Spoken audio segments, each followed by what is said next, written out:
Hey there, it's Gary Parrish. It's Sunday, November 28, 2021. Welcome back to the CBS Sports Eye on College Basketball podcast, where we sometimes discuss camel fighting, dodo birds, and leaky black. Matt Norlander is here with me. He's at home.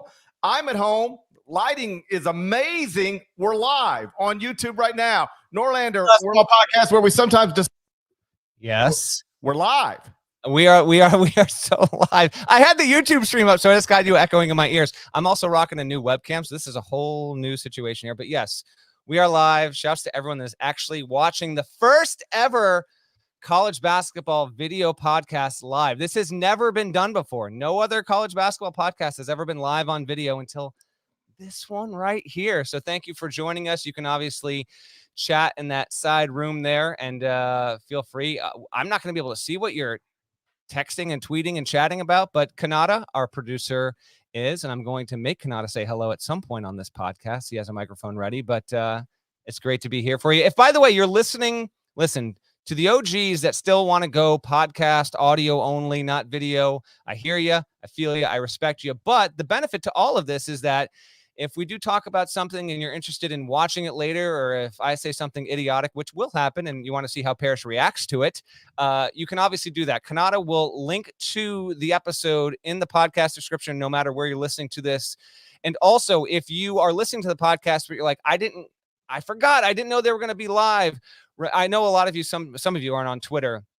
Just a reminder, you'll go to the YouTube page, Eye on College Basketball, search for it, subscribe, click the bell. The alerts work. They do work. You ding the bell, it will work. Parrish can't get it figured out, but I don't know what to tell you there. If you want to watch this and you're not on Twitter and need to be alerted, just make sure you subscribe there. Our goal will be Wednesdays and Friday mornings, I believe at around 10 a.m. And then Sunday nights will be dependent upon when the final game of relevance is kind of done. Although as I say that, Alabama might lose to Miami as we're recording this podcast, so we'll have to wait and see on that. But it was supposed to be a soft, quiet evening.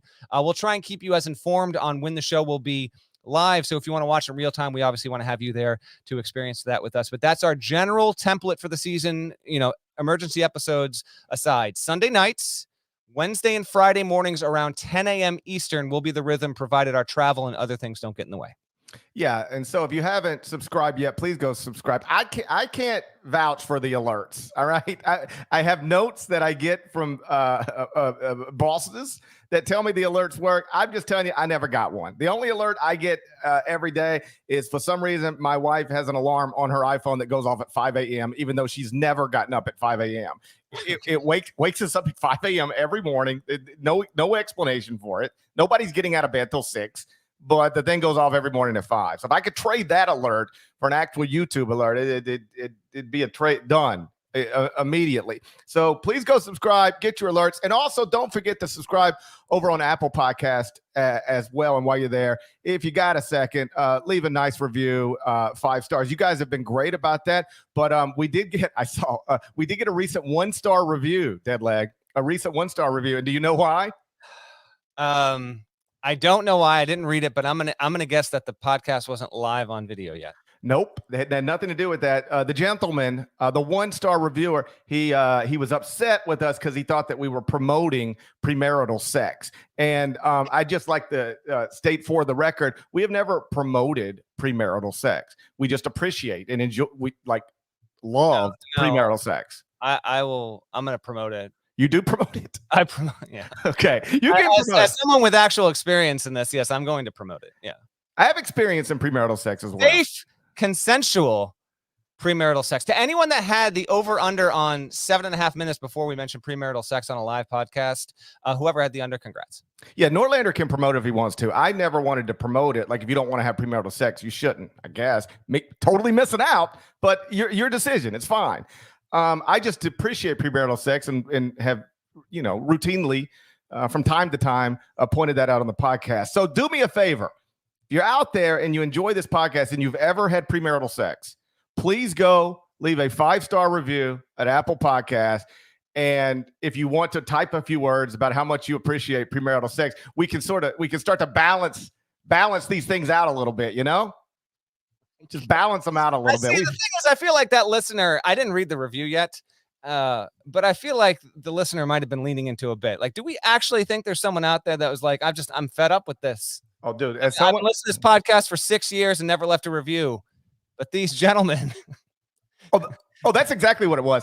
And as somebody who has talked publicly about whatever I want to talk about 5 days a week for more than a decade now, just let me tell you, there is always somebody bothered by something. Always. Doesn't matter. I called LeBron James our king and savior, and people got mad about that. People are wild, man. People are wild. Let's get to basketball. Let's do it. I guess. And I guess we should start with the biggest result of the weekend. That is obviously Duke upset Gonzaga 84-81. It was late Friday out in Las Vegas. Floyd Mayweather was courtside. Brooks Koepka was courtside. Fabulous crowd. Fabulous game. Dad, like as you pointed out on Twitter, it was Gonzaga's first regular season loss in 644 days. So I guess we'll get going by me allowing you to share your general thoughts on Duke's, surprising victory over Gonzaga Friday night. You don't want me to allow you to share your general thoughts first? You want me to go first? No, I have to allow you. Nobody has to allow me. I'm in charge, but I will allow you. Okay. So, first of all, how much do we love a college basketball game of this magnitude getting finished well after 12:30 Eastern on a Friday night of a Thanksgiving weekend? Just wonderful for the sport, right? Gosh, if only this could have been played at a better time, because I know a lot of people listening watched, but plenty of others, like millions of others that might have otherwise enjoyed this game. There's no shot they were watching it. It was the best game of the weekend. I think it was the best game of the season so far. And I came away more impressed with Duke than I thought I could, even if you told me they were going to win. Mark Williams, I thought he had the best night of anyone. Now, Paolo Banchero was on pace to have the best night. Then he had cramps again, which is kind of a weird issue. It showed up twice. It happened in the season opener against Kentucky and now again here. And Mark Williams was a beast all over the floor. Wendell Moore Jr., who you didn't want in our top 101 in the preseason, you said he, quote, sucks. Well, now how good does he look here? No, he doesn't suck. He's very, very good. And those two players on top of Banchero, they allowed for Duke to have just enough to get past the Gonzaga team that was riddled with fouls. And again, lost for the first time in 644 days. So it was an amazing game. We were up way too late watching it. It looked like an incredible environment in Vegas. That building, by the way, which you have been to and will be at again in December for the CBS Sports Classic, is hosting the tournament in 2023, the regionals out in the West, which I can't wait for that because it looks just phenomenal. Great environment there. Way better than UCLA Gonzaga just a few days prior. A little weird. But I came away more about Duke than Gonzaga here, although I do wonder if like a little small part of Mark Few thinks, you know what? We don't even have to worry about the undefeated stuff now. You know, we got pushed in a way we didn't get pushed last season. Few told me at the tournament last year that he had wished they'd played the Baylor game specifically because they didn't have a team that really physically truly challenged them the way that Baylor likely would have in December. They got that with Duke. We'll see if Gonzaga ultimately is better for it, Parrish. I don't know. They still got big conference opponents, but yeah, the result for me was more about Duke than Gonzaga.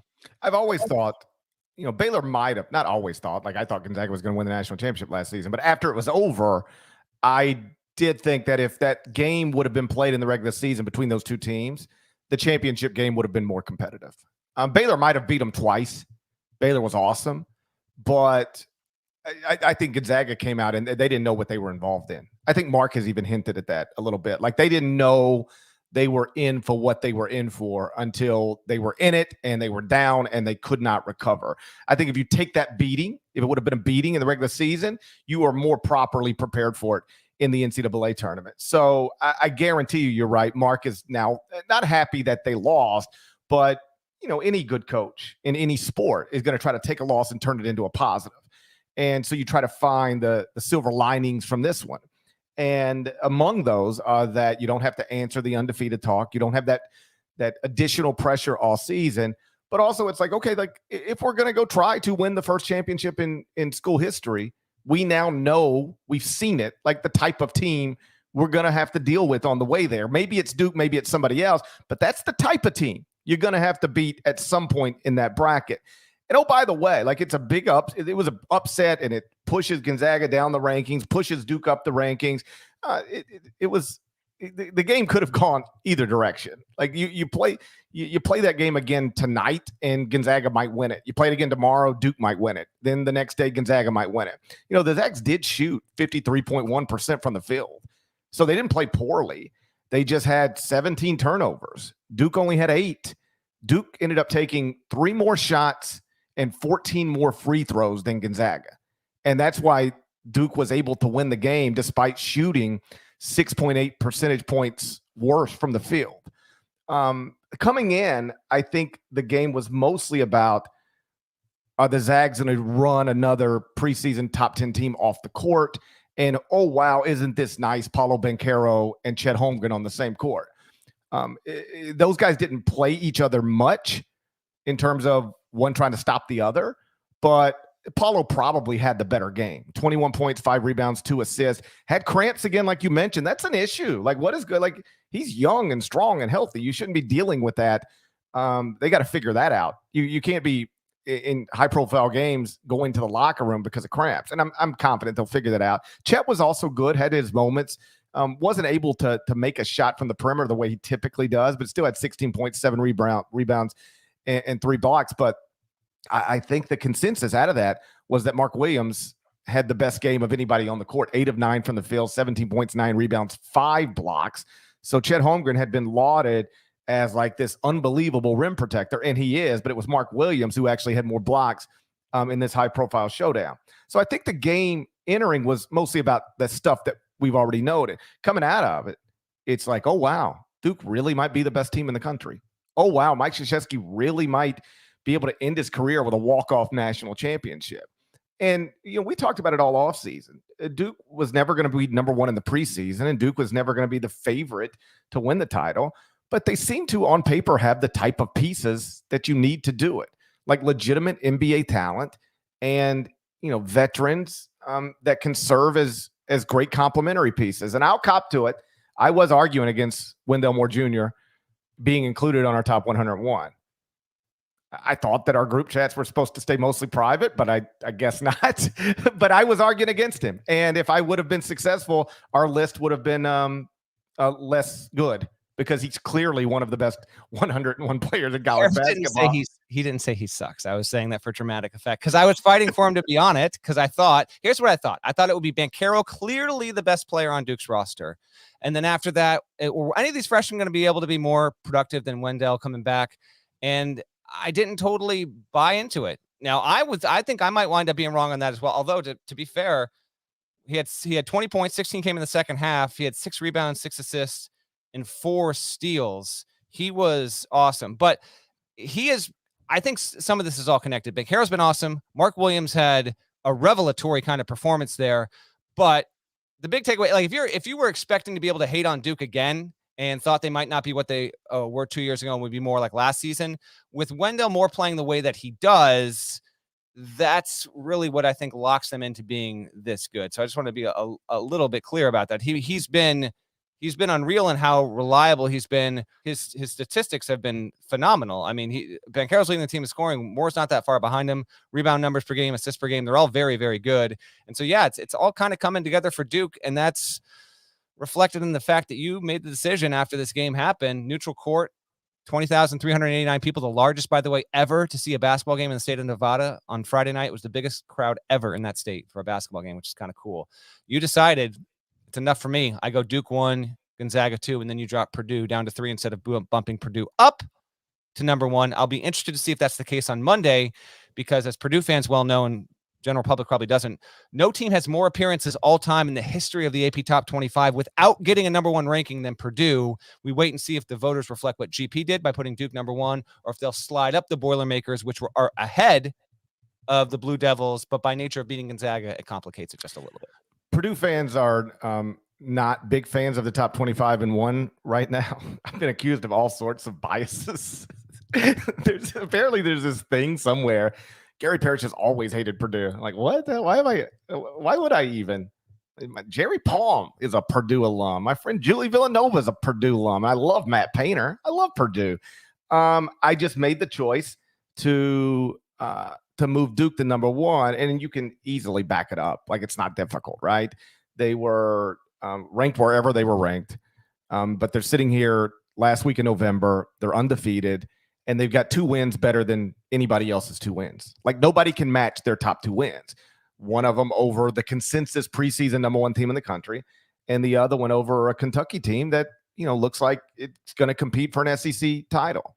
And so, when you are wherever you are and you beat number 1 and you're undefeated and you have 2 wins better than anybody else's 2 wins, plus, you look the part and the computer numbers are there to support it for the most part, you can totally reasonably jump that team to 1. And if you're going to jump that team to 1, you can drop the team that they just barely beat, who was number 1, down to 2, who is still number 1 in all the computers. And then that leaves Purdue at number 3. And so I don't know what AP voters will do on Monday. It'll either be Duke or Purdue at number 1. That's obvious. And those are the only 2 sensible options. And when I wrote that, some people got confused by that. Well, if Duke and Purdue are the only sensible options for number 1, then why is Purdue number 3? Why can't they crack the top 2? Well, you can't sensibly keep Gonzaga number 1 after it just lost a neutral court game to undefeated Duke. But you can sensibly drop Gonzaga to 2 right behind Duke, and then leave Purdue at 3. But Purdue is the only alternative sensible option to Duke at number 1. And though I used to write a column clowning AP voters every single Monday, if I were still writing that column and Purdue was ranked number 1 tomorrow on Monday, I wouldn't write it about that. There's nothing crazy or wrong about voting Purdue number 1. It should be Duke or Purdue, and it could be either. I just went with Duke, but it could sensibly be either. And they both, through the first few weeks of the season, look like legitimate national title contenders. I just think at this point, and I'm not even trying to tell you Duke looks better than Purdue. I'm not even saying that. I'm just saying right now, if you stack up top 2 wins or best win or best 2 wins, however you want to do it, nobody can match Duke right now. That is correct. I would lean Duke ever so slightly. In resume, if you told me Duke and Purdue were playing on a neutral tomorrow, man, that'd be a tough one. Because I really like Purdue. Duke, by the way, has played more games when ranked number 1 than any team ever. This was not one of those cases, but if they get to number 1, this number will go up. They played 283 times as the number 1 ranked team in the country. So we'll see if that winds up happening. On Wendell Moore, this was the stat that Duke Athletics passed along. He's the nation's only power conference player averaging at least 17 points, 6 rebounds, 5 assists, and shooting 50% from the field. Phenomenal stuff there. Duke also owned 23 to 2 in turnover, points off turnovers. Gonzaga couldn't get going whatsoever. I thought Holmgren was just okay. The fouls were a major issue. I don't think it was a horribly officiated game. It just didn't help that there was, a lot of fouls. And then you look up and Gonzaga, I think they had 4 guys with 4 fouls near the end of that game.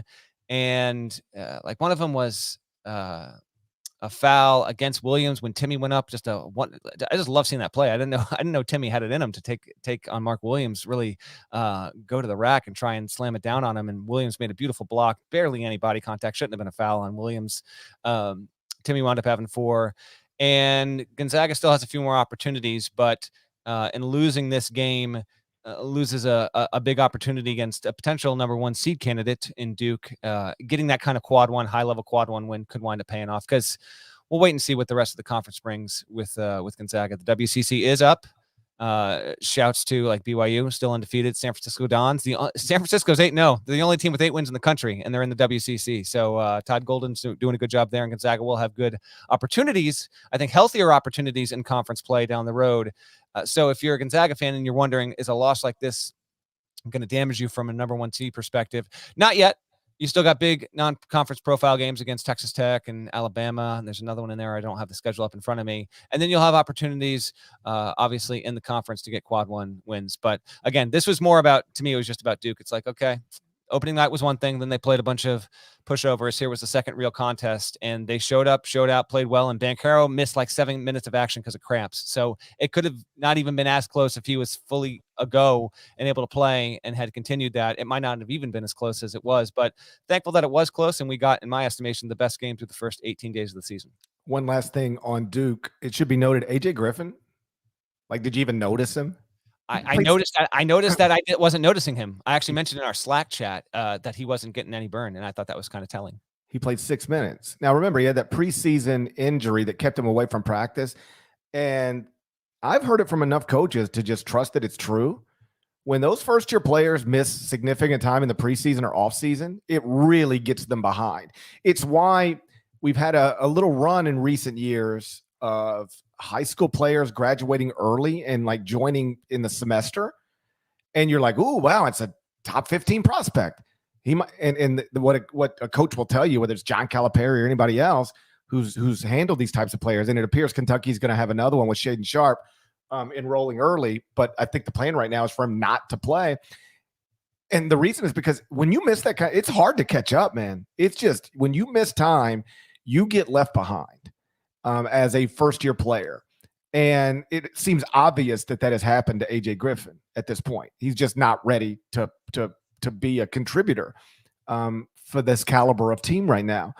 But the point I'm trying to make is that he's coming into this season, he's a projected lottery pick by most.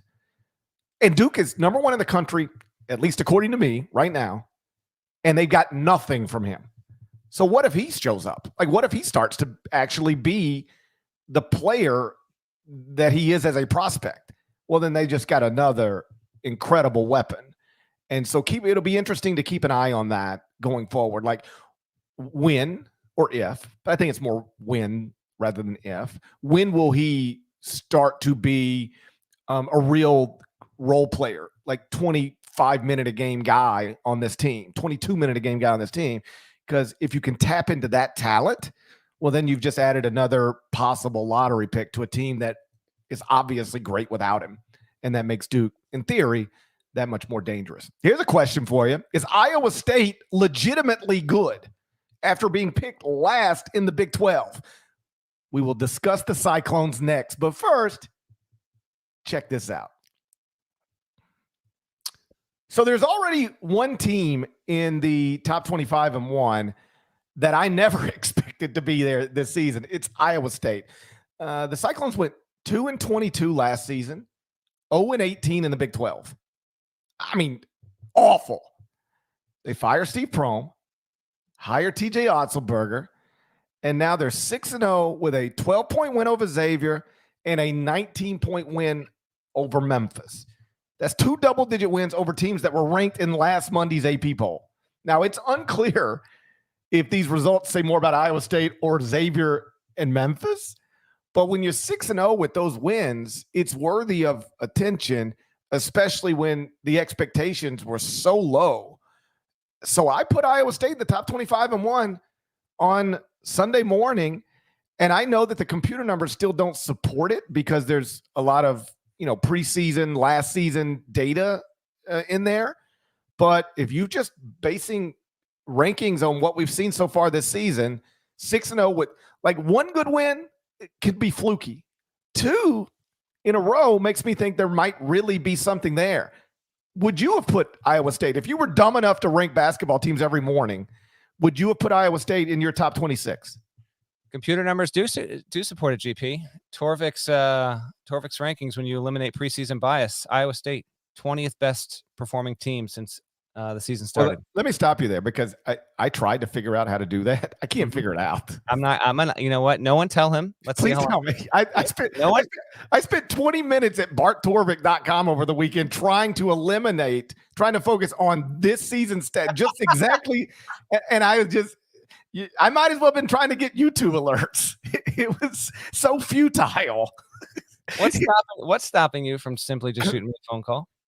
I wanted because you guys already make fun of me for not knowing how to do things that come naturally to you when it comes to technology or Slack and YouTube and making sure your microphone works when it's supposed to work. I'm already like I'm aware, self-aware enough to know that I'm on the wrong end of those jokes. So me picking up the phone to call you and say, I can't figure out, I know you're probably with your kids and enjoying your family, but I can't figure out barttorvik.com. I just felt like that'd be me playing right into your hands. Oh boy. I'm going to give you a couple more days to try and figure this out and then I'll tell you. Okay, it's quite easy. But right now, Iowa State is 20th, Wisconsin is 19th, Wagner is 21st. Again, this is no preseason bias. This is only based upon how you've played against your competition and what you'd expect to be done there. So Iowa State, how about them, man? Are they good? I know this. They've tripled their win total, and we're not even in December from last season. Good on TJ Otzelberger, who, when he got this job, I mean, it was a natural fit, but this is one of those deals where, like, it was almost Lincoln Riley-esque in terms of Otzelberger was not asked after a UNLV loss if he was going to be, say, coaching Oklahoma next year or whatever, and then winds up coaching at Iowa State. Which, by the way, can we just quickly get off the off ramp and hop back on? How amazing is that moment from Lincoln Riley, where it's completely like, pay attention to this hand and don't worry about over here. And the exact quote, do I have it here? He gets asked, I couldn't not bring this up. He goes, "This is after losing Bedlam. Let me stop you right there. I'm not going to be the next coach at LSU. Next question." Incredible. Come on. Very good. No, very good. Like, coaches, I've actually had coaches ask me, how would you handle this? I'm going to get asked about this job. I don't know what to say. I don't want to lie, but being honest doesn't seem to work either. Like, in any sort of normal career, it's totally understandable for people to listen to options and explore better opportunities. And we all understand it. Like, I used to say all the time, like, if I, when I was working at the Commercial Appeal newspaper, I listened to other opportunities every time they popped up. And, I rejected some. I ended up obviously taking one. But every time I did it, nobody would think I was being wrong or awful for listening to another career opportunity. And we hold coaches to such a different standard. Like, you better not even listen to another job, or else you're doing something wrong. It's just crazy. I mean, I get it. I mean, there's no way to solve it, but I've actually had coaches, oh, what should I do? I'm a mid-major coach who is being pursued by high majors. Obviously, I'm listening.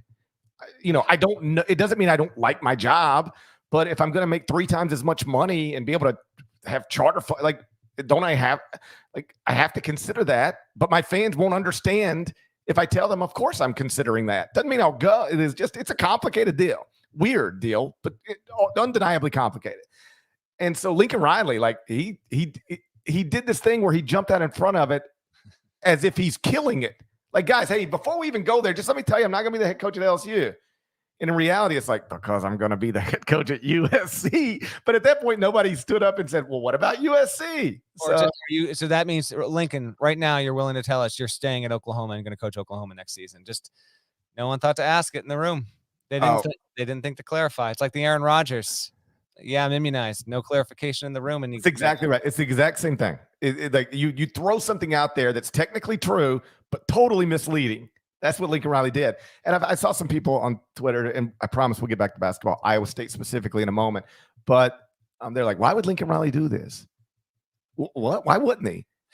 You get to, first off, I can't imagine there's anything better in terms of quality of life than being wealthy in Southern California. Being poor in Southern California would stink, but being wealthy in Southern California, it's an amazing place to live. Plus, you got the best job in your league. You live in an amazing city, and you avoid having to go to the SEC with a good job, but there's 8 other jobs just like your job in that league. I wonder, he might have taken this job no matter what when offered, period. I wonder if the move to the SEC didn't actually cost Oklahoma its football coach on some level. If he just had said, you know what, why do I? We had it good. We're going to the playoff. We're winning the Big 12 every year. We're going to the playoff every year. And you want to move to the SEC? We'll be fighting with Georgia, Alabama, Auburn, Texas A&M, LSU, Texas, in theory, if Texas ever gets good again. We had it good. Why are you running over there? I'll just go to USC, and now I'll run the Pac-12 same way I just been running the Big 12. It makes incredible sense to me for him to do it. And then did you see there's a report that Oklahoma is interested in maybe Cliff Kingsbury? Come on, what are we doing? Well, here's the thing. You scoff at that. What are we doing? But do you realize what college football coaches are making right now? Mel Tucker just got $95 million guaranteed. There is no NFL job that's going to give you $95 million guaranteed. No, not Cliff Kingsbury. But so what if Oklahoma says you want $100 million guaranteed money to come be our coach? Like, you got $100 million? Like, that's the kind of money these guys are getting these days. You got to listen to that. I know there's pros and cons to both of this stuff. Bob Stoops going to coach Oklahoma in the interim. Very fascinating college football goings on. So yeah, sorry to veer into that territory, but it is super interesting. And in both college basketball and college football, when you look at the jobs that have opened and the turnover that's happened, you know, a lot of humongous programs in college hoops open, and now football is going through the same thing. 2021 has been extremely interesting on the coaching front in both of those sports. As for the Cyclones, okay, Iowa State fans, we got you. Don't worry. 6-0 for the first time since 2015-16. The team beat top 25 opponents for the first time in back-to-back games since March of 2019.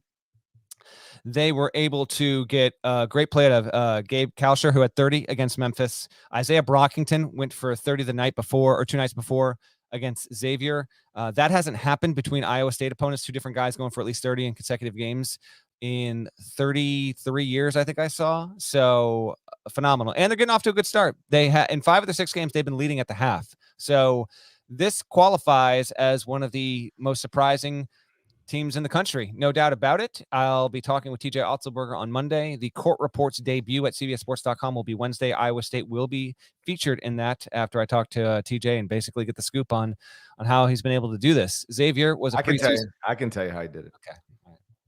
Should I not even call TJ then? You don't need to call TJ. I already talked to him. Just let me tell you. Top 6 scorers are all new to the program. It's 5 transfers and a top 40 freshman. Tyrese Hunter was top 40 in the class of 2021. He's starting, 3rd leading scorer. They bring Isaiah Brockington from Penn State, who, you know, averaged 12.6 points at Penn State last season. Gabe Kalsher from Minnesota, who averaged 9 points at Minnesota last season. Those are the top 2 scorers right now. Then you got Tyrese Hunter. Jas Kuntz transferred in from Washington State. Tristan Inaruna transferred in from Kansas. Caleb Grill follows TJ from UNLV. So he's got 5 transfer. It's a totally new team.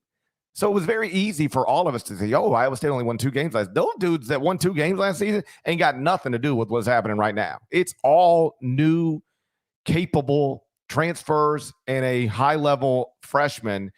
And those guys have allowed, you know, Iowa State to go from 113th at KenPom to 74th already.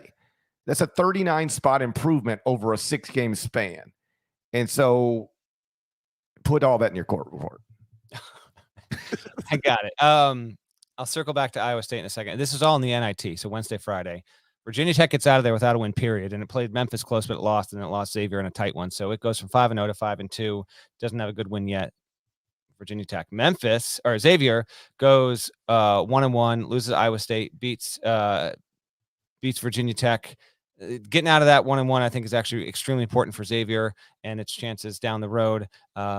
They're still waiting to be fully healthy. There we go. Memphis, you know, I don't know, man. Defensively, they've got such a high ceiling.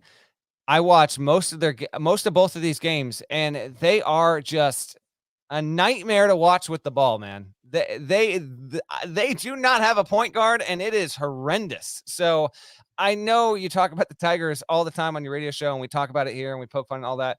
And the story is Iowa State coming out of it. There's no doubt about it. But Memphis is the highest profile team. It's got 2 future lottery picks, likely lottery picks. Jalen Duren and Monty Bates were largely non-factors in both of these games here. So to me, it was glaring.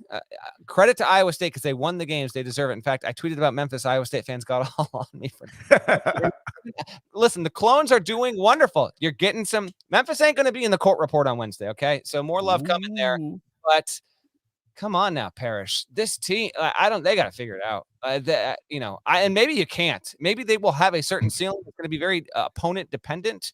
But boy, oh boy, it feels like something we at least should talk about for a quick second here, because them not having a point guard, like, it cannot be Imani Bates running that offense. He is not a point guard. He has the ability to pass the ball and certainly handle and distribute here and there. He is not the guy you want running the offense. He is a scorer. He is a true 2.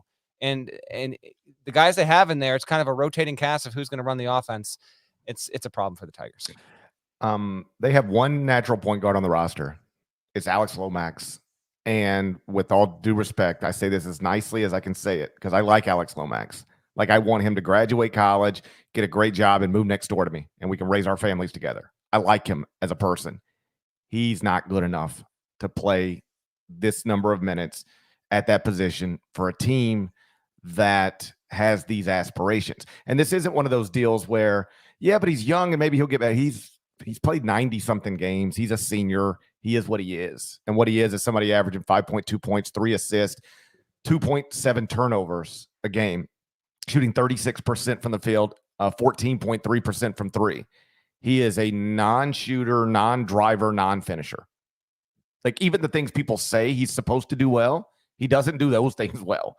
Like, it's well, you know, he's a real run your team point guard, except he's not. He doesn't do that well either. It is, you're right. I talk about Memphis a lot because I host a radio show there, and all offseason after they got Jalen Duren, Imani Bates, one of the things I said consistently was, if this were the NBA, I would trade either one of those 5-star freshmen plus another rotation player for Andrew Nembhard.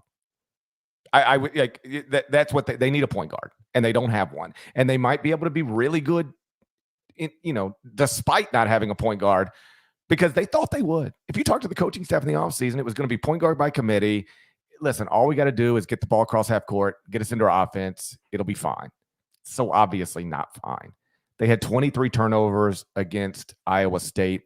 Their offensive turnover percentage is now 26.6.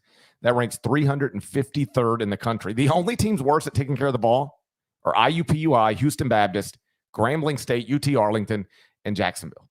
In the entire country. That's it. It's a list of 5. There's 358, and there's only 5 teams worse than Memphis at taking care of the ball.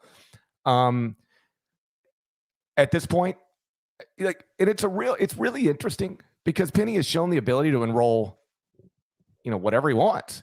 5-star centers, 5-star power forwards, 5-star wings, never a 5-star point guard. It's always been Alex Lomax. Do you realize last season when they got good and went on that run, like they went 11-2 in their final 13 games, beat Mississippi State, Boise State, Colorado State, Dayton, only 2 losses in that stretch, both to Houston, one by 2 points, one by 3 points. Like, they got really good.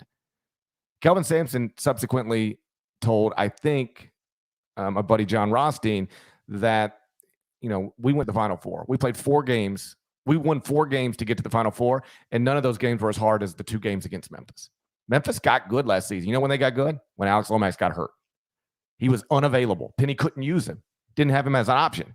So they just went with Boogie Ellis and Damian Baugh, and they got good. And now Boogie Ellis is at USC, leading the team in scoring, I believe. Undefeated USC. Damian Baugh's been hurt, but he's at TCU.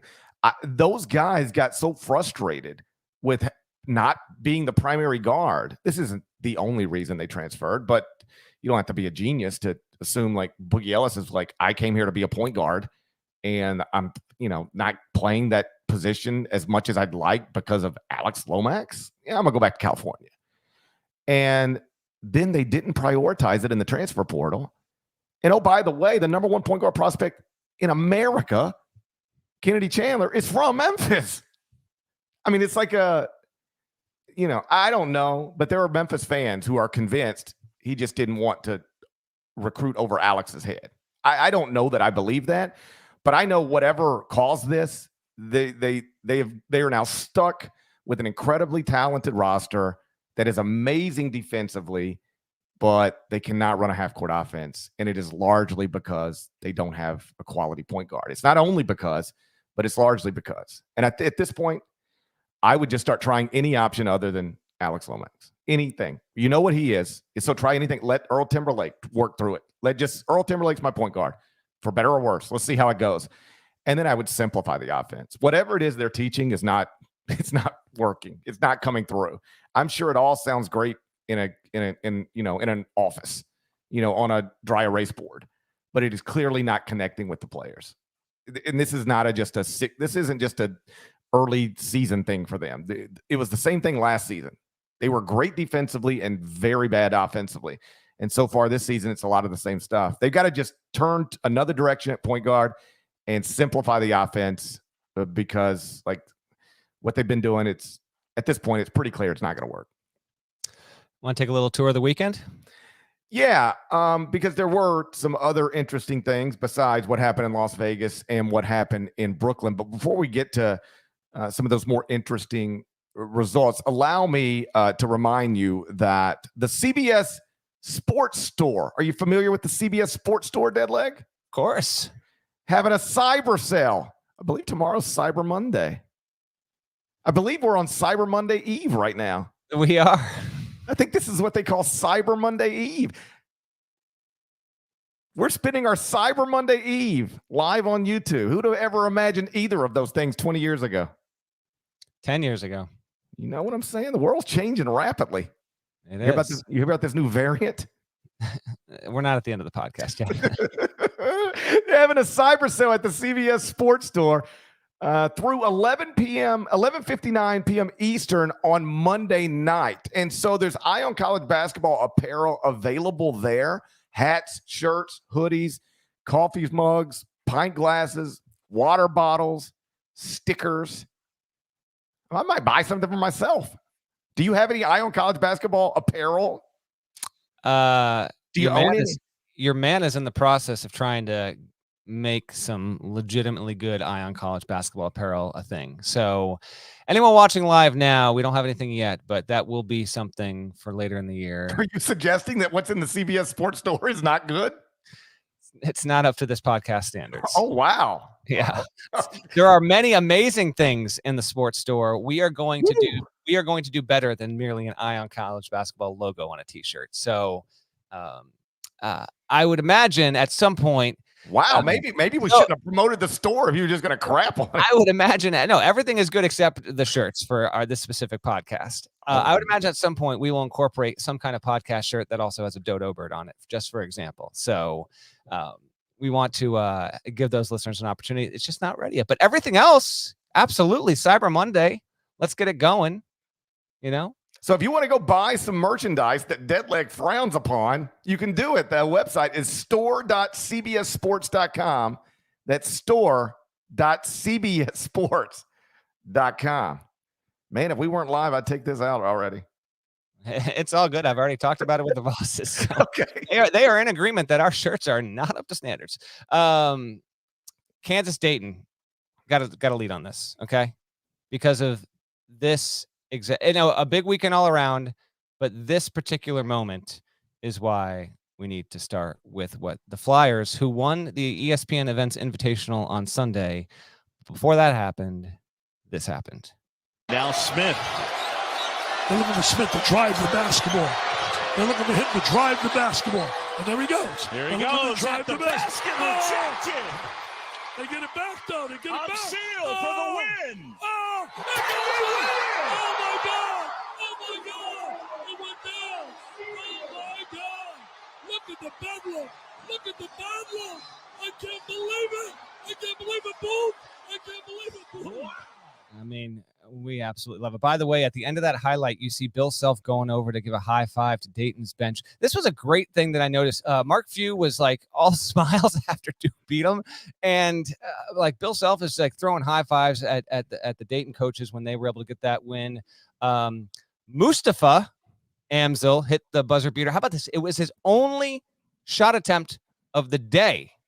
Wild. It actually came after David McCormick, who had missed, who had bungled the play before. He winds up blocking Malachi Smith's shot.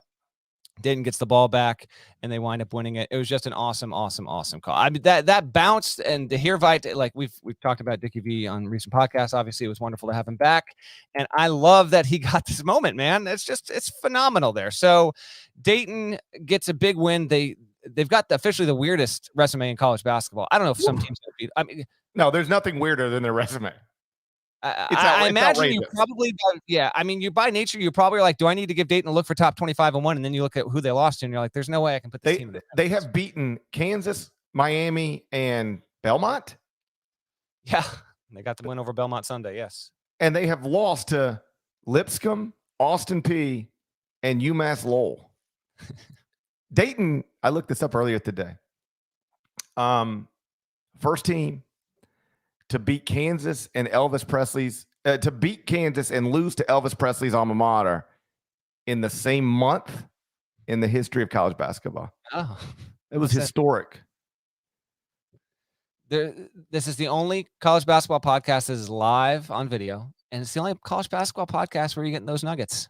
Okay, you're getting Parrish's nuggets. They're great, right? That's good stuff right there. Elvis's alma mater and Kansas, both ends of the spectrum.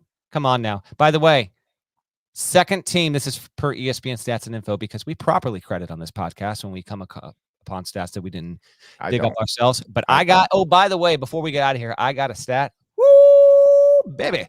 But we'll wait on that. Dayton is the second team in the past 10 seasons to come from 15 down and beat a team ranked in the AP top 5 at the buzzer. The other team to do it 2 years ago to the day prior was that phenomenal Stephen F. Austin win at Duke when Duke was the number 1 ranked team on 11-26-19. Congrats to Dayton and that fan base. You know, as I tweeted, nothing is going to ever make up for losing. I tweeted, nothing is ever going to make up for losing that opportunity to win a 2020 NCAA tournament, but this has got to feel really good. And then I had 17 Dayton fans prove they can't read and say, this is an absurd take. Nothing will make up for not being able. I'm like, I hate Twitter. I thought about you and I was like, you know what? This is why, like, I tell Parrish not to check the mentions and quote. Well, how about this? Just today. So it's just Sunday afternoon. I'm furious with my children. We both have that going for us today then. No, let me tell you what my little guy did. I love him so much. But he and his buddy decided they were going to practice baseball, which I encouraged. I said, you should practice baseball. I thought it was clear. I'm outside. They went into their playroom and they were putting hard baseballs on the tee and hitting them into the wall. There's like 5 holes in the wall today. Base holes. And then they thought that was awesome. So they were with a baseball bat punching holes in the wall. I mean, if we had time, I'd just take the computer in there and show you. It's outrageous. Like, why do you think that's okay to do? Like, even at 5, you have to know that's not okay to do, right? Yeah. What are we doing? I had a 3-year-old going crayons on the wall, so it's manageable, but it's like it's the 7th time in like 6 weeks. Yeah, well, we've done that too, and all of this is manageable. It's all manageable. Like, I mean, I'm gonna have to call people out here. You're not drywalling. There's no shot. I'm not drywalling anything. Are you out of your mind? So I will have to call. It's all manageable, but it's incredibly frustrating. Like, there're just some things we should. Let's not draw on the wall. Let's not hit baseballs into the wall. Let's not take a bat and punch holes in your wall. It's the same little dude that the other day took our little puppy's glass water bowl outside into the street and just smashed it. Why? Why are you destroying things? My God. So no shot we were this irresponsible when we were children, of course. There's just did not happen. I mean, I did dumb things too. I remember when I was around his age, I actually have this memory. I filled my dad's car up with water, took the water hose and filled it up with water. I thought I was helping him. I was like, Dad, you don't have to go pay for it anymore. I filled your car up with water. So, like, who am I to get mad about anything, right? But it doesn't stop me from getting mad. So I'm sitting there dealing with that. This is what Twitter is. I'm sitting there dealing with that, and I'm preparing for this podcast, believe it or not. And I get a tweet from a guy responding to this morning's top 25 and 1. He said, BYU beat Utah in the years between 2011 and 2021. So there is an error in this article because in that article I wrote that Mark Pope just led BYU to a win at Utah for the first time since 2011. So then I see that and I'm like, well, I thought that was right, but maybe it wasn't. So then I spend 5 minutes going back through the BYU Utah series of the past decade, only to find out that what? I was exactly right. But that guy had it wrong. And then that guy made me go back and check. That's what I'm dealing with. Between that and people who look at rankings from 3 days earlier and ask me questions about them now. Oh, that's the one. That's the one that drives me crazy. Oh, it'll be like so you thought Kansas should have been. Oh, how do you have Kansas number 2 after they lost to Dayton? And they're looking at rankings from last Tuesday. I mean, it happens every day. Every day it happens. Oh my gosh. Talk about an unintended consequence. You didn't fully anticipate or appreciate the idiocy of people that read the internet. That's so good. Oh my God. It's like, I just get so frustrated. I'm like, you can't be a real person. But they are. They're usually real people. Man, oh man, that's just good stuff. Good stuff. But congrats. The other one they do, they judge me and they get my rankings in the AP poll confused. So if the AP poll has somebody 7 and I have them 9, they will come ask me, why did you drop them? And I'm like, they haven't dropped in 5 days. What are you talking about? Well, they're number 7 in the AP poll and you dropped them to 9. One has nothing to do with the other. Why are we having this conversation? Makes me, I'm going to go put holes in the wall. It's just they're already there. And we got to get them fixed anyway. I should be able to put some holes in the wall. Anyway, congrats to the Dayton fans, the good ones. There are so many of you out there. By the way, Kansas and Alabama were anticipated to play in the ESPN Events Invitational, previously the Old Spice Classic championship game. That did not wind up happening. Kansas got out of Orlando with wins over North Texas and Iona and a loss to Dayton. Meanwhile, Bama got knocked off by Iona in a rematch of the NCAA tournament first round, and then it beat Drake. And since we started, it's now 70-46 Alabama over Miami. I think the Canes had a 10-point lead when we started podcasting this. So Bama's going to be fine there. Iona did get a top 5 win. Good for the Gales there and Rick Pitino, but unfortunately they stumbled. Thereafter. Best game since we last podcasted. I go Duke 1 over Gonzaga. Number 2, UConn over Auburn, 115-109, double OT, Atlantis quarters. I'd go Florida over Ohio State. Tyree Appleby, 3-pointer at the buzzer. Florida's now 6-0. It beat Troy on Sunday.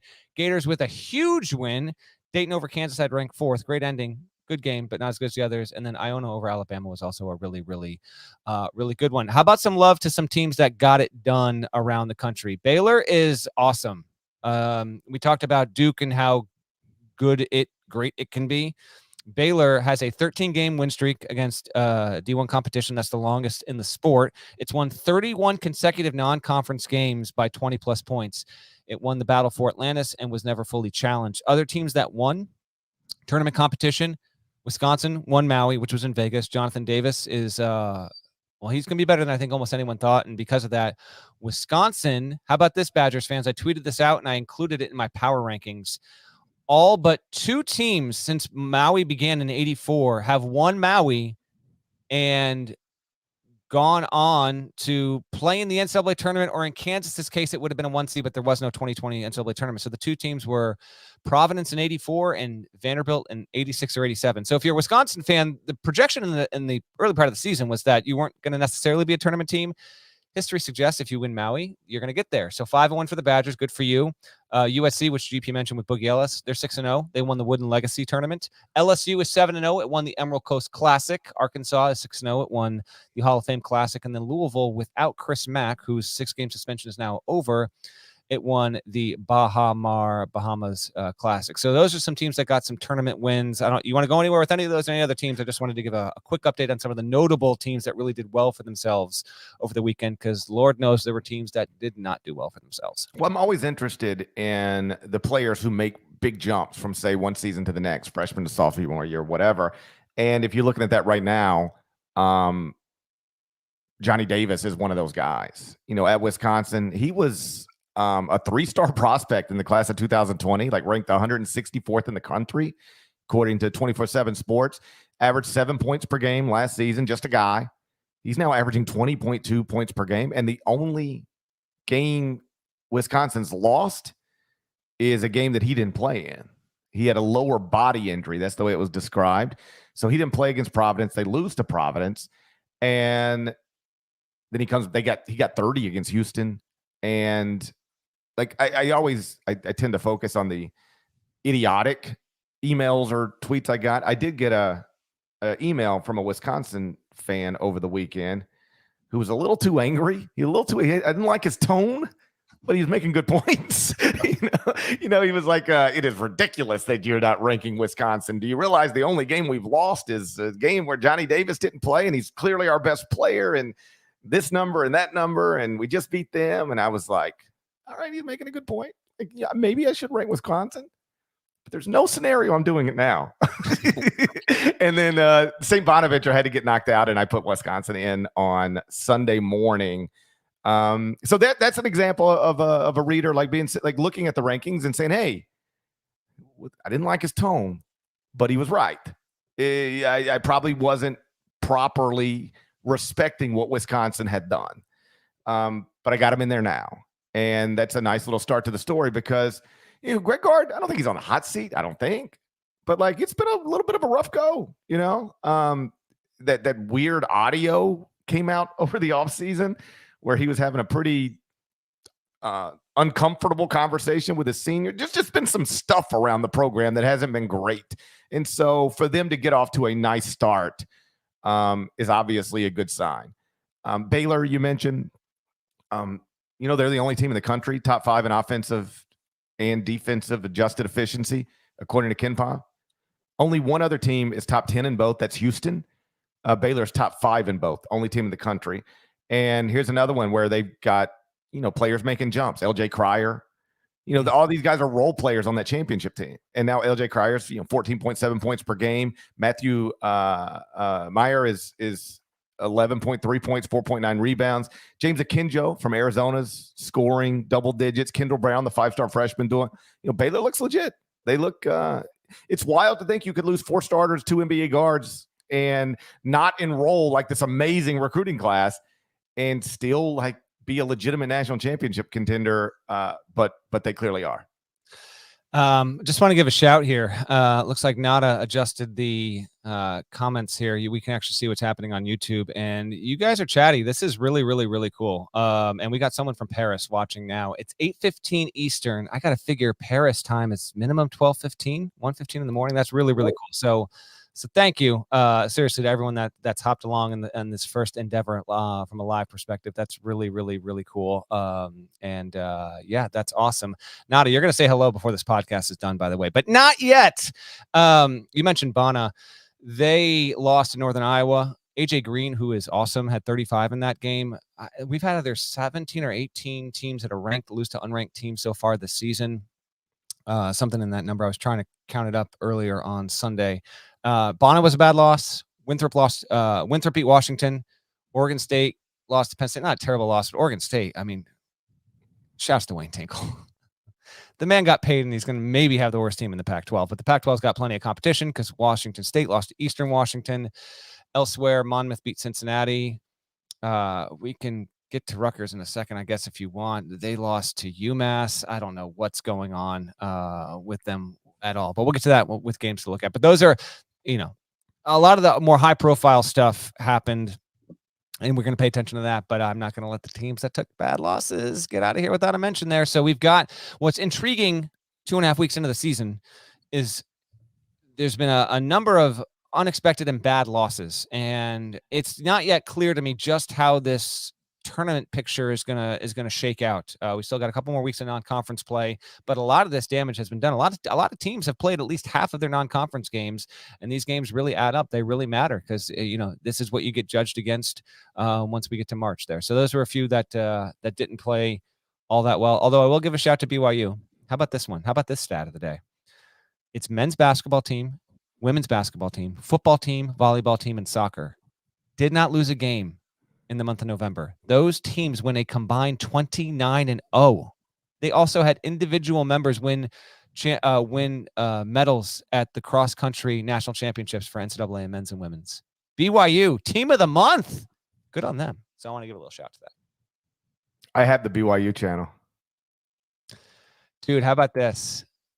I don't know what changed and how it changed, but I went to go watch BYU versus Utah on Saturday night, and I no longer get the Pac-12 network.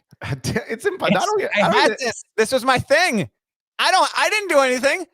I swear to you. I almost sent you a picture, but again, I didn't know. It was late. I'm like, I'm not sending Parrish a picture of my television showing me that I no longer get the Pac-12 network. I was up. I was thinking about texting you.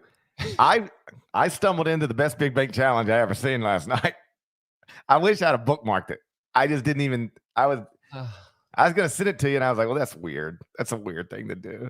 But I was thinking, I wanted to. I was thinking about you a lot too, buddy. And because it's this, because I didn't get to watch. So I had the football game on, but I was going to go 2 screens or whatever, and I didn't get BYU Utah. So I was like, you know what? Like, I'm gonna start digging into this Beatles documentary. And so I did. I got like 45 minutes in, and it's awesome. It's exactly a buddy of mine had texted me. He was like, have you started watching? I was like, no, I haven't, but I'll get there. He's like, it's not what you think it's gonna be. And I'm like, okay. So I started. Well, have you watched it at all yet? What?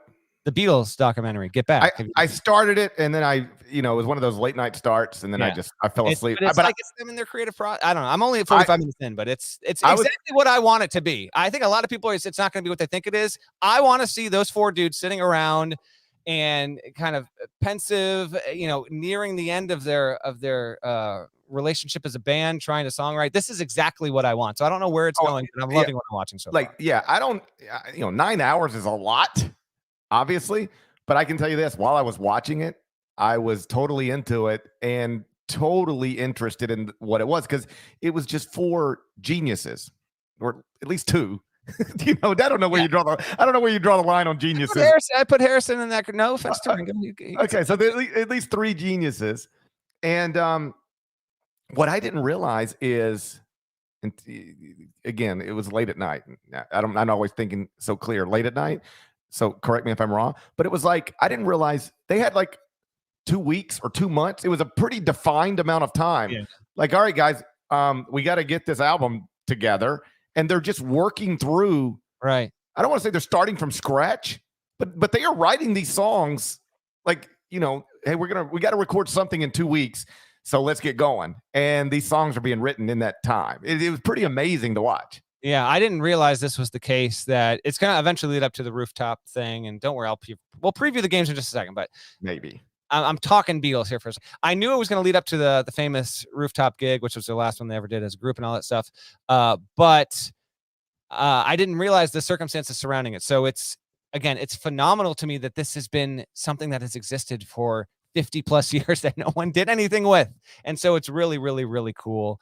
And that's why I'm happy we're podcasting relatively early on the East Coast here tonight, or Central Time for you, because I got to weigh Succession versus finishing the first installment of the Beatles doc. And I think the Beatles are going to win out on that. And Succession might have to wait.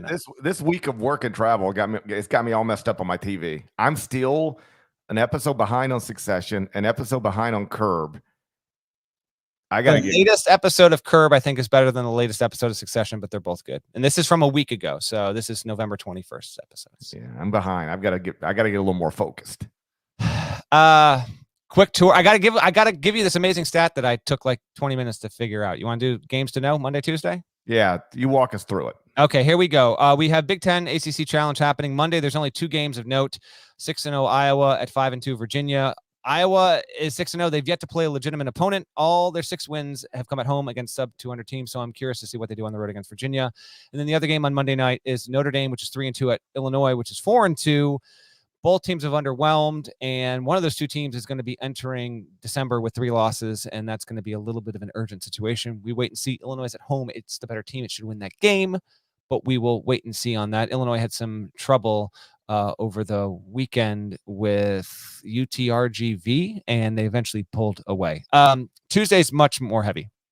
So I'll go from kind of least to most compelling. You'll have 5-2 Clemson at 3-3 Rutgers, and that's just a what are we doing Rutgers situation. We're going back to how things were. Like Rutgers 3-4, and suddenly its chances of making the NCAA tournament they get dark in a hurry. And Clemson is not that good of a team. Rutgers will have its home floor. You would agree with me that there's only one reason this is happening, right? Yeah, they changed the rack. They changed the name. What are we doing? They disrespected the rack, and now they're paying a price. Occam's razor. Wasn't hard to see this coming. Sometimes in life, you have to pay a price. Rutgers will do it via losses to DePaul, UMass. And how do we say it? Lafayette or Lafayette? Are you what? Lafayette. Yes.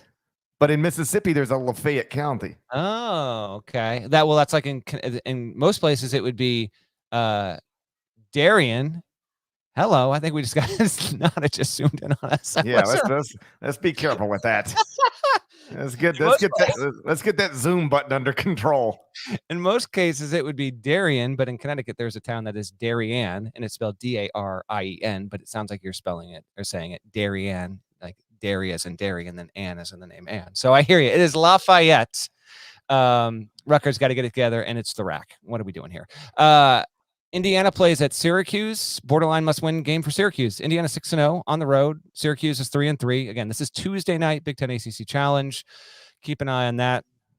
Duke plays at Ohio State. 7-0 Duke at 4-2 Ohio State. As I mentioned earlier, Buckeyes lost at the buzzer in a wonderfully fun game at the Fort Myers tip-off. That looks like they got something good going on down there with that tournament there. This will be Duke's first and last non-conference road game of the season. Obviously, the last non-conference road game of Mike Krzyzewski's career. If you have not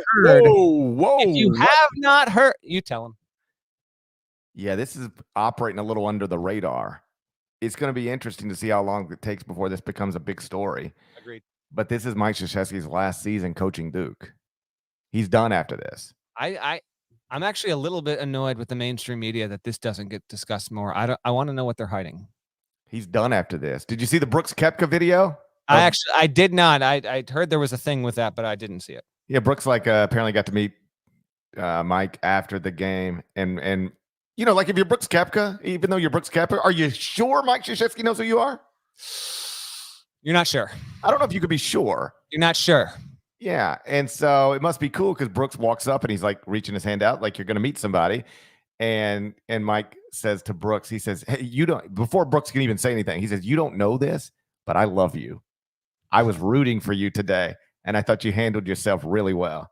That must be a cool moment for Brooks Koepka. I mean, you're Brooks Koepka, so like there's a certain level of fame and celebrity that comes with that, but you don't know if Mike Krzyzewski loves you. No. And what's the irony in that statement? Bryson DeChambeau is obviously the Duke of all golfers. So, wow. Woo. Come on. People in the comments back me up. Clearly, he's the most polarizing golfer. Duke is the most polarizing program. If Duke was a golfer, it would be Bryson DeChambeau. This seems undeniably true.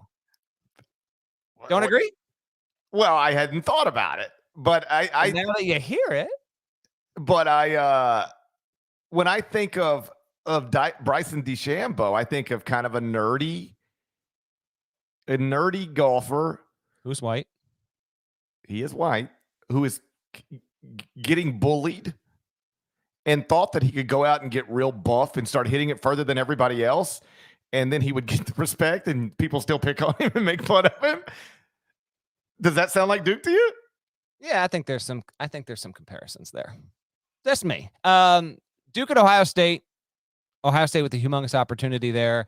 Kind of wondering if there might be a little bit of a letdown. I'm not going to go out and say that Ohio State's going to win the game. I'm just not going to be shocked if that happens, but they certainly they've got a huge, huge challenge. The other game to know for Tuesday is 5-1 Florida State at 6-0 Purdue. So we'll have true definition and clarity on Parrish's ranking situation here. If Duke and Purdue both win, Duke's going to remain ahead.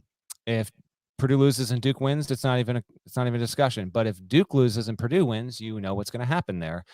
Purdue will leapfrog the Blue Devils. It will be a matter of, will GP be confident enough if they beat a 5-1 Florida State team? The Boilers, as I mentioned before, have never been AP number one. I'm going to guess they're number one. I'll say they're number one when the polls refresh on Monday. But how about this? Did you know the Florida State Seminoles have won 12 consecutive overtime games? Did you know that? I did not know that. It is an NCAA record. The Florida State Seminoles have won 12 in a row with at least one bonus session. The most recent one came over this weekend. I won't trivia time you something basic like this, but if I had to trivia time you and ask you who did Florida State beat on Wednesday night, how many guesses do you think you need before you get there? I need one guess. Boston University. He's on it. Boy, you're talking to a man who was in studio for Inside College Basketball that night. There we go. Florida State won that game in overtime. Now, here's the stat of the damn week, okay? The last time Florida State lost in overtime, trivia time. Wow. Just guess the season. You guess the season. They've won 12. This is the first time, by the way, the listeners in real time, and I get to see your guess. I'm going to give you a good 30 seconds before I give it up while Parrish thinks. No cheating. These people have the ability to cheat. The last season, Florida State lost an overtime game. What season? It was clearly the 2011 season. Are you going 2010, 2011, or 2011, 2012? It was 2010, 2011. Incorrect. You want a second guess? No. Okay. Mark it down. It was the 2015-2016 season. It was at Iowa. Since then, they've won 12 straight. I did the math. I consulted with our friend Ken Pomeroy to make sure the math was accurate. I took the probability of every single game starting in overtime. There is a 0.2% chance, a 1 in 500 occurrence, that a team in Florida State situation will win 12 straight overtime games. 1 in 500 chance. FSU. 12 in a row. How phenomenal is that? It's the most phenomenal thing I've ever heard. 12 straight overtimes at 0.2% chance? All I hear is Florida State has a hard time beating people in 40 minutes. That's all I hear from this. You mentioned Ken Pomeroy, our friend. You remember when Ken got a little bothered last season?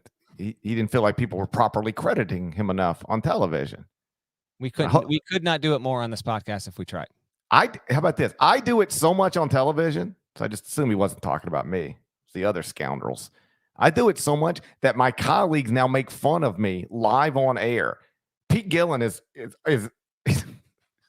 I love Pete Gillen. Pete Gillen will be on air and he'll be like, I don't know what the numbers say. You're gonna have to talk to Gary and his friend Kim Pom.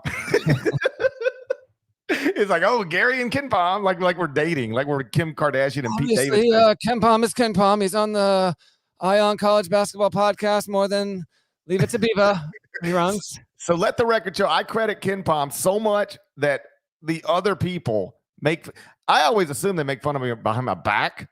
Now they've reached the point they do it right to my face on TV. Most of you got the trivia time wrong. Not so easy, is it? Florida State at Purdue, Tuesday night, ACC Big Ten Challenge. Those are the games to know Monday and Tuesday. We will be back with you Wednesday morning. I knew we'd go long, but we went longer than I expected. Well, think about it. We spent 5 minutes on premarital sex. All right. Spend another 3 minutes on my kid bashing holes in the wall. The Bails. Spent about 5 minutes on me just complaining about people who reach out to me via the internet. You take all that out, we're under an hour. It's my fault. Nada, I said you were saying hello. So as we wrap the pod before GP does the shouts, you've been producing us for almost a month here. This is Kanata Edwards, Nada for short. He's the one responsible for this live stream that you're looking at and the podcast you're listening to. So you want to say hello, buddy, after I don't know, 12 or 14 episodes hiding in the shadows? I was enjoying hiding in the shadows, and now you draw me out, Matt. What for what? People, I already have people saying that I wasn't real up until this point, and I know you saw that comment, which makes it even funnier. Because yes, I am real, Blake. Thank you. You're welcome. I just confirmed that he is real. Hey, everyone. Hey, while you're here, why don't you zoom in on your own face? No, people really don't want to see that. Well, you know what? You're almost caught up with Sam Vicini's total mic time of the past 5 seasons. Yes. So you have now contributed to this podcast more than Sam Vicini. I love Sam Vicini. I miss him. Indeed. Other side of the world. Literally the other side of the world. Shouts to Devin Downey. Shouts to Chester, South Carolina. Shouts to Will Allen. Legend. Shouts to Larnell. Thank you guys once again for listening to the Ion College Basketball Podcast in the middle of the dumbest pandemic of my lifetime. At some point, over the past few months, people are like, we're probably not actually in the middle of it anymore. I don't know anymore. You seen this new variant? It's bad news. I hope not, but I did see word. But you know what? We're boosted, so I'm confident. That's all I got to say. I'm confident in my boost. That's right. I'll go get a 4th shot if I need to. Right tomorrow. I'll do it on this podcast. I'll do it on this podcast. I hear people sometimes like, are we just going to take shots every 6 months for the rest of our life? I'm like, well, I guess. Why not? Who cares? Is it a big deal? I'll take shots whenever you need me to. It's pretty easy. I'm happy to take a shot every 6 months. I'll take one every 6 days. I'll take your shots. I love that. Ain't never seen one like this in the comments. I forgot. I forgot I used to say that. It's true though. I never seen one like this. I never seen one like this. This The is thing that's wild, and we will get out of here, but like, I don't know when he started doing this. I was like, all right, this will be something for like a show or two. Okay. And then it got to be like 17, 18 shows. And I was like, I don't know if we need to be reminding everyone. And now that we're here, I've actually gone galaxy brain with it. I'm like, no, like people really are taking the time out of their days to listen to this podcast during the dumbest pandemic of our lifetimes. Like we are still going through this together as a society, as a species. And so I think it's actually a good reminder at the end of every podcast that it's wild. I can't wait for the day where you don't have to say it again, where factually you should not be saying it, but we're just not at that day yet. It's a wild deal. I never seen one like this. I had an email from a guy. We'll end on this. And he was a nice, like he's a professor, like at a prominent school, maybe even one that just hired Lincoln Riley. and he was like, hey, I really enjoy the podcast, but I feel like you're making light of the pandemic. And I was like, no, what I say, I mean in a literal sense. This is so dumb. Everything about it. What we argue about, what some of us will do, what other people won't do, fighting about shots. It's dumb. This whole thing is dumb. It's a dumb pandemic. I'm not making light of anything. You have multiple people just saying the word extortion with an exclamation point in the comments. Now, I'm not going to get crazy with but like just this is the first time I've experienced this. So now that I see people enthusiastically supporting your thoughts on extortion, you made my night, people. I feel like I could have got Dino Gaudio through this with 75 grand, no problem. He didn't know how to extort. He's a good coach. He's a good broadcaster. Terrible extorter. Could not be worse. Could not be worse than extorting. Everybody's got their shortcomings, Everybody's got their shortcomings. You're good at some things. You're not so good at other things. Like I can do a podcast, but I can't fix drywall, And Dino Gaudio, he can broadcast a game. But he can't extort. I mean, like, worst extorter in college basketball. We ever do that list? Top 101 extorters in college basketball? Extortionists, I believe. I call them extorters. I knew as I was saying that I probably didn't have the correct term. Is it Lafayette? You don't need to know. Yeah, exactly. You concern yourself with the act of properly extorting people. I'll worry about actually the proper terms of what to name and give those people. Yeah, I don't need to know how to pronounce it. I just need to know how to do it. Dino Gaudio can get nowhere near our list of top 101 extortionists in college basketball. Not even Wendell Moore's got a better chance of making that one. If you're not subscribed, please go subscribe anywhere you subscribe to podcasts, including Apple Podcasts. And seriously, we need those nice reviews. We got some anti-premarital sex people trying to screw things up for us over there. If you've ever had premarital sex and you enjoyed it, go leave a 5-star review. We'll talk to you again real soon. Until then, take care.